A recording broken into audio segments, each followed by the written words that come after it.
Hello, so we are going to be looking at ENG421 now, and today we are going to be looking at the topic varieties of English in Nigeria. Um, we have been leading up to this by all the previous things that we have done in the class. So we are actually looking at this subject um, from different angles, as you're going to see.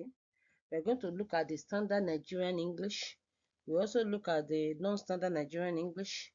We look at Nigerian Pidgin and its uses. We also differentiate what is the difference. I mean, we identify what is the difference between Nigerian English and Nigerian Pidgin. And then we also look at creoles. Are they already existing in Nigeria? Where are they? So these are the things that we are going to be looking at today. So let's start with the standard Nigerian English. So I'm going to actually break this videos into sub this, so make it easy for you to be able to follow. So let's look at the standard Nigerian English.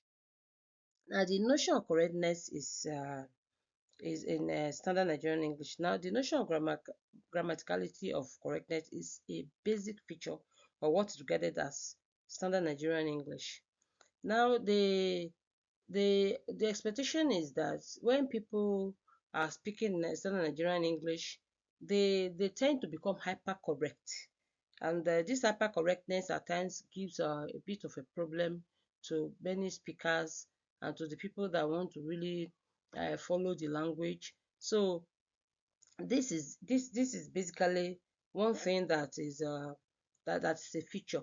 Now we also will notice that it doesn't mean that other people are other speakers or speakers don't have a way they speak that is general, but we are looking at general features. Essentially, what do people speak, and the basic line is basically the educated people, the way the educated Nigerians speak English. So basically, that is what is regarded as a way to determine the Southern Nigerian English. So correctness is a feature, and maybe that's why Ubahakwe said that okay, what Nigerians speak is actually what is called bookish English. Nonetheless, it is the basic form spoken by most educated Nigerians, and with all these bags and baggages. So we are going to look at some of the things that people look at and look at. Maybe they think of hyper correctness, they think of other things that they consider to be Nigerianness. Like I've told you people before in the class, I have there's what they call Nigerian accent now, and I don't know, it's making waves on the internet. I wouldn't know, but there was a time that this was not as essentially acceptable. So let's look at some of the way that people speak that is considered Nigerian standard English. So now when you have the double negative, you don't know nothing. That is not generally acceptable. But then you also have this same double negative now being realized in another way. So it is not uncommon to fail. Now not and uncommon have both have negative. So you have two negatives in the same sense, but it is acceptable. Nobody say that. It's even be used as a formal expression. I'm not ungrateful for your help. Now this is also an acceptable kind of spoken English. Now, the question scholars should ask is what is the standard used to determine the acceptability of this? So, how did we arrive at this? So, why you don't know nothing? Why is it now look as colloquial? Like it's seen as colloquial? It's seen essentially, I think, is actually a Americanism kind of usage, because you say it is among the African American population in the US. So let's look at another one. Now there is confusion of the standard British English and the standard American English, and this is usually a problem. Now, I have tried to, I personally try to encourage people, like in the National Open University of Nigeria, what is used and what's accepted is the standard British English. However, I've also noticed in the University of Benin that what you guys seem to prefer is the American style, and that you see reflecting in your spellings and all of that. But I have asked you guys to find out what really is the standard for your university, and that should help you to know what to do. But most times there's a lot of confusion, because I remember the other that I was just I speak and I say, oh, that's not the route to go. Mother was telling me, why are you speaking American English? I said, okay, that sincerely root is what is commonly used with the British, so you see there's a lot of confusion. So you'll be speaking English, you'll be speaking British English, then you mix it with American English, and there's so much confusion. But I always I personally advise that people will tell, oh, there is auto correction by the computer, but you can set your computer into default language. And I can tell you also that within the system, you now have a Nigerian English within that system. Whether it is now confused or not, I don't know. But then the point that we are making here is that there's a lot of confusion, and there's a tendency for you to say, okay, you don't know which one is British, which one is American, but this can be solved. So let's look at examples of some of these usages that we see that it show that maybe you are seeing all the kind of Englishes, especially the American and the British, actually coming into force. So let's look at this example. You lax in a sitting room in Britain, but you talk about a living room in America, and then you talk a parlor in Nigeria. Of course, most people have moved to sitting room or living room now. Anyway, what is common is sitting room now in Nigeria. But then we grew up to hear you say parlor, and which also means sitting room. So when you say room and parlor, you are talking about a room and a seat area within an apartment, or what you say flat in the British in the British parlance. So fill in a form, you fill in a form in Britain, but you fill out a form in the USA, and you fill a form in Nigeria. So these are all stylistic variation of mother tongue in standard practice. So you see that the tendency is that people use this and they don't even know there's one that have a source of course somebody that is from a particular background may identify, oh, this person is speaking my kind of English.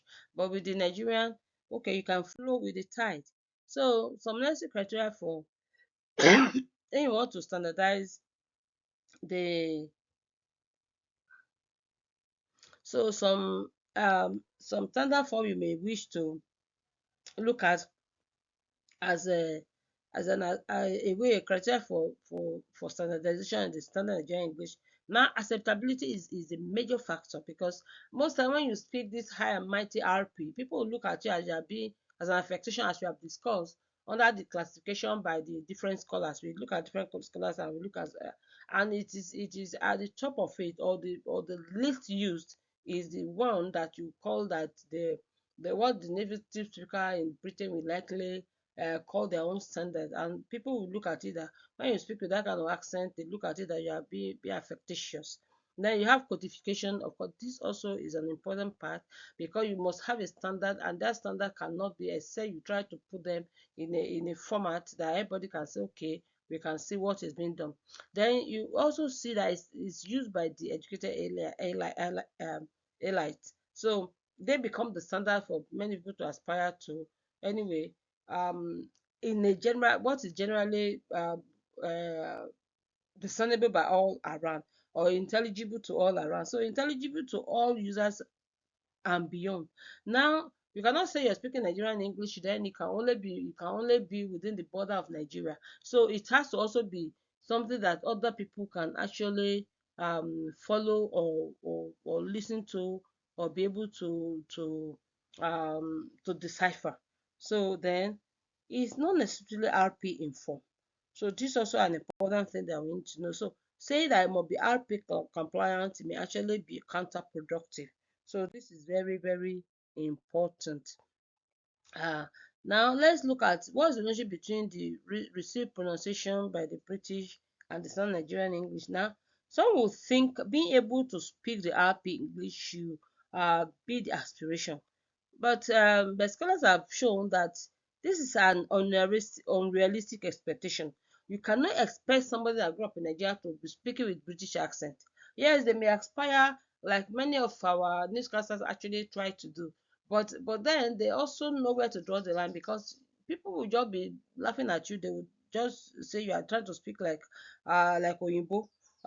If you may put it that balance. So So speaking the language in an intelligent manner should actually be enough. So this is very important. And then now you easily come to mind that Chinua Achebe easily comes to mind. So you begin to look at the way he wrote. I mean, I've examined thesis that came as far as from India, and it was based on Chinua Achebe's writing.